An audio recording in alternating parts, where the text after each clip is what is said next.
Video शुरू करने से पहले आपको बता दें कि यदि अभी तक आपने हमारे चैनल को सब्सक्राइब नहीं किया है तो अभी कर लें और साथ में नोटिफिकेशन घंटी को भी दबाएं ताकि हमारी वीडियो सबसे पहले आप तक पहुंच सके। बंधुओं, निज धर्म कहता है कि तुम जिनके प्रति जितनी ज्यादा आसक्ति रखोगे वे ही आपको ज्यादा रुलाएंगे। यदि समझ से आपने काम लिया तो जिंदगी में कभी पछताना नहीं पड़ेगा। हालांकि हर इंसान संबंधों की गांठों में उलझा है, समझ ही नहीं पाता कि कैसे ये जिंदगी की गांठें, ये रिश्तों और संबंधों की गांठें सुलझ पाएंगी। अंतकाल जब आता है तब आदमी को घबराहट होने लगती है। बंधुओं, समय तो हर तरह के निकल जाते हैं और ऐसा नहीं है कि समय किसी एक के साथ कोई खेल खेलता है। जो धरती पर आया है, जिसने मनुष्य शरीर धारण किया है, उन्हें संकट, विपदाओं और मुश्किलों का सामना करना ही पड़ता है। त्रेता युग में जब भगवान राम को वनवास हुआ, जरा सोचिए उनकी क्या आयु रही होगी और क्या आयु, क्या उम्र मां सीता की थी। जो सीता विदेह की पुत्री, राजा जनक की बेटी, कभी महलों में बड़े बड़े गद्दों पर सोती होगी, उसे वनों में, जंगलों में पत्तों की चादर पर सोना पड़ा। बंधुओं, ये समय है, संसार में सबको देखना पड़ता है। इसलिए यदि कोई मुश्किल आए, कोई कठिनाई आए तो घबराया मत करो, भगवान का भजन किया करो। परमात्मा ही रास्ता निकालता है। करुणा निधान भगवान ही रास्ता दिखाते हैं। जिस समय भगवान राम वन में थे, 26 वर्ष की आयु थी और मां सीता की आयु 18 वर्ष थी। कंदमूल फल खाते थे और अपने जीवन को चलाते थे। वनवास काल में राम जी ने अनाज नहीं लिया। क्यों? क्योंकि अन्न में रजोगुण है। रजोगुण से काम की उत्पत्ति होती है। बिना सात्विक आहार के काम को नहीं मारा जा सकता। ये जो मनुष्य के शरीर में इंद्रियां हैं और ये जो जीभ है, इसे जब तक काबू में नहीं रखोगे तब तक शारीरिक पीड़ाएं झेलनी ही पड़ेंगी। मैं जानता हूं जो आज की पीढ़ी है, बच्चे हैं, एक दिन भी बाजार का खाना नहीं छोड़ते। ऐसा मैंने अपने घर में ही देखा है। शरीर में बुखार है और मांग छोले भटूरों की और पिज्जा की होती है। बहुत बार समझाता हूं कि जीवन को जब तक सात्विक नहीं करोगे तब तक नई से नई बीमारियां घेरती ही रहेंगी। बंधुओं, आप शायद जानते हैं या नहीं, आपने ये बात सुनी है या नहीं, लेकिन शास्त्रों में वर्णन है कि वनवास काल में भगवान श्री राम ने धातु के बर्तन को छुआ तक नहीं, किसी भी धातु से बने बर्तन को नहीं छुआ। प्यास लगती थी तो नारियल के खोल में पानी पी लेते थे। श्री सीता जी भी साथ थी, फिर भी राम जी पूर्ण निर्विकारी थे। परिपूर्ण संयम था भगवान राम के जीवन के अंदर। यहां लोग बुढ़ापे में भजन की बात कहते हैं। बंधुओं, जब युवा अवस्था में ही भजन नहीं हो पाया तो बुढ़ापे में कैसे हो सकता है? मैंने देखा है, सुना है, अक्सर लोग कहते हैं कि बुढ़ापे में तीर्थ यात्रा करेंगे, भजन करेंगे, लेकिन बुढ़ापे में भजन नहीं होता। बुढ़ापे में तो शरीर थक चुका होता है, न मुंह में दांत रहते हैं और भीतर की आंतें कमजोर पड़ जाती हैं, ना सुनता है ना दिखता है।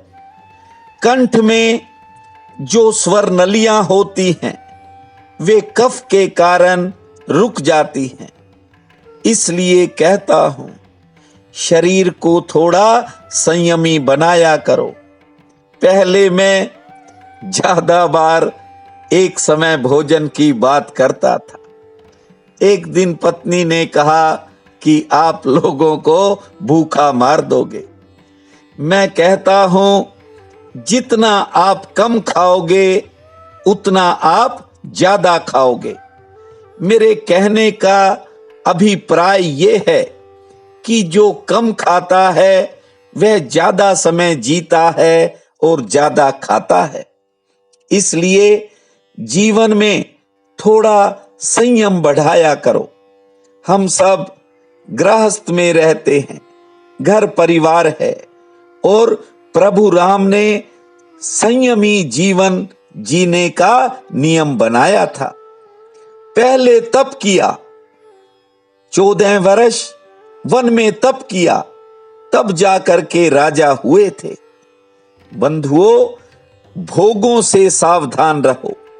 जगत में जितने भी लोगों के जीवन में सुगंध आई, उन्होंने पूर्ण संयम रखा, सात्विकता रखी। मुझे आज भी मेरे पिताश्री की बात याद आती है। उन्होंने कहा कि मैंने इतने लंबे जीवन काल में कभी बाजार में खड़े होकर के कुछ नहीं खाया और मौजूदा समय में बिना बाजार के खाए नींद ही नहीं आती। बंधुओं, खैर छोड़ो, पिताश्री का अपना जमाना था, अब वक्त बदल गया है। लेकिन बदले हुए वक्त में भी आपको धैर्य और संयम रखना चाहिए। मैंने पढ़ा है कि जो भी संत जीवन को संयम से बिताते थे, वासना से ऊपर उठना चाहते थे, वे पहले जंगलों में जाते थे। लेकिन आज आपको निज धर्म की बात सुना देता हूं। निज धर्म कहता है कि तुम्हें कहीं जाने की जरूरत नहीं है। तुम जहां हो वहीं रहो, बस केवल जीने की कला सीखो। जीवन में संयम को उतारना सीखो। सारी की सारी समस्याएं अपने आप दूर हो जाएंगी। समस्या भले शरीर की हो, भले मन की हो, सब समस्या एक दिन आपको भागती दिखाई देंगी। और इन सभी समस्याओं का समाधान एक ही है, वो है भगवान की भक्ति। उसमें थोड़ा समय ज्यादा लगाना सीखो। यहां बहुत से लोग बीमार हैं। अब ज्यादा औषधि की बात करूंगा तो ठीक नहीं होगा। मैं तो कहता हूं कि जीवन को स्वस्थ करो, औषधि की चिंता छोड़ दो। भक्ति सबसे बड़ी दवा है। भक्ति का अर्थ क्या है? भगवान से जुड़ने का उपाय। एक बार आप उससे जुड़े नहीं, आप देखना, ये जो दुख तुम्हें दिखाई देते हैं ये टूटने लगेंगे और पीड़ाओं को आप भूल ही जाओगे। लेकिन आदमी का दुर्भाग्य है कि उसने पहले तो स्वयं से पीठ कर ली और फिर परमात्मा से पीठ ऑटोमेटिक हो गई। वो कैसे? जो आदमी खुद से टूटने लगेगा तो वह परमात्मा से कैसे जुड़ा रह सकता है? बंधुओं, यहां लोग धन से जुड़ गए, ध्यान से टूट गए, बड़े बड़े पदों से जुड़ जाते हैं और परमात्मा से टूट जाते हैं। और एक और बात कहता हूं, ज्यादातर लोग देह से जुड़ गए, आत्मा से टूट गए और इसीलिए आदमी के जीवन में दुख बढ़ता ही चला गया। बिना निज धर्म को समझे ये दुख नहीं जाएगा। ये तो भक्ति में डूबने से ही मिट सकता है। और ये समस्याएं ये यूं ही उलझी रहेंगी। आप इन्हें जितना सुलझाने की कोशिश करोगे ये उतनी ही उलझती चली जाएंगी। जानते हो क्यों? क्योंकि जब आप स्वयं ही उलझे हुए हो तो फिर समस्याएं कैसे सुलझेंगी? इन्हें सुलझाने के लिए पहले आदमी को खुद सुलझना पड़ेगा, अन्यथा जो भी करोगे वह गलत ही होता चला जाएगा। और आप तरह तरह के वीडियो भी देखते होंगे। आप उन्हें देखकर, उन कामों को कर कर ऐसा उलझ जाएंगे कि आपके लिए सुलझना मुश्किल हो जाएगा। इसलिए मैं कहता हूं, भले ही मुझे भी सुनना छोड़ दो, लेकिन एक बार आप खुद को सुनना शुरू करो। बंधुओं, जब कोई पागल मकान बनाएगा तो वह मकान कितने दिन टिक पाएगा? ठीक से मेरी बात को समझे।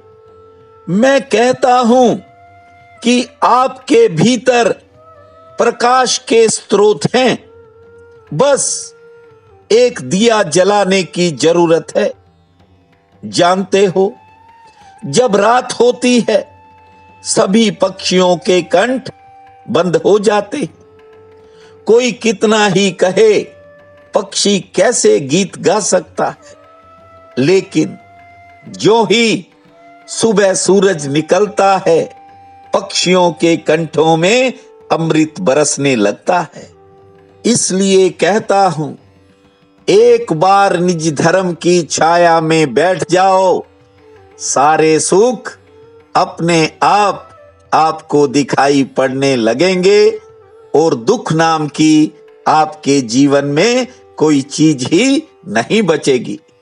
आज अश्विन शुक्ल पक्ष की दशमी है, श्री माधवाचार्य जयंती है। मान्यता है कि त्रेता युग में वनवास के दौरान आज राम और भरत जी का मिलाप हुआ था। बहुत बड़ा पुण्य काल रहेगा। उठते ही धरती मां को प्रणाम करना, 10 बार लंबी श्वास लेना और 17 बार ताली बजाना।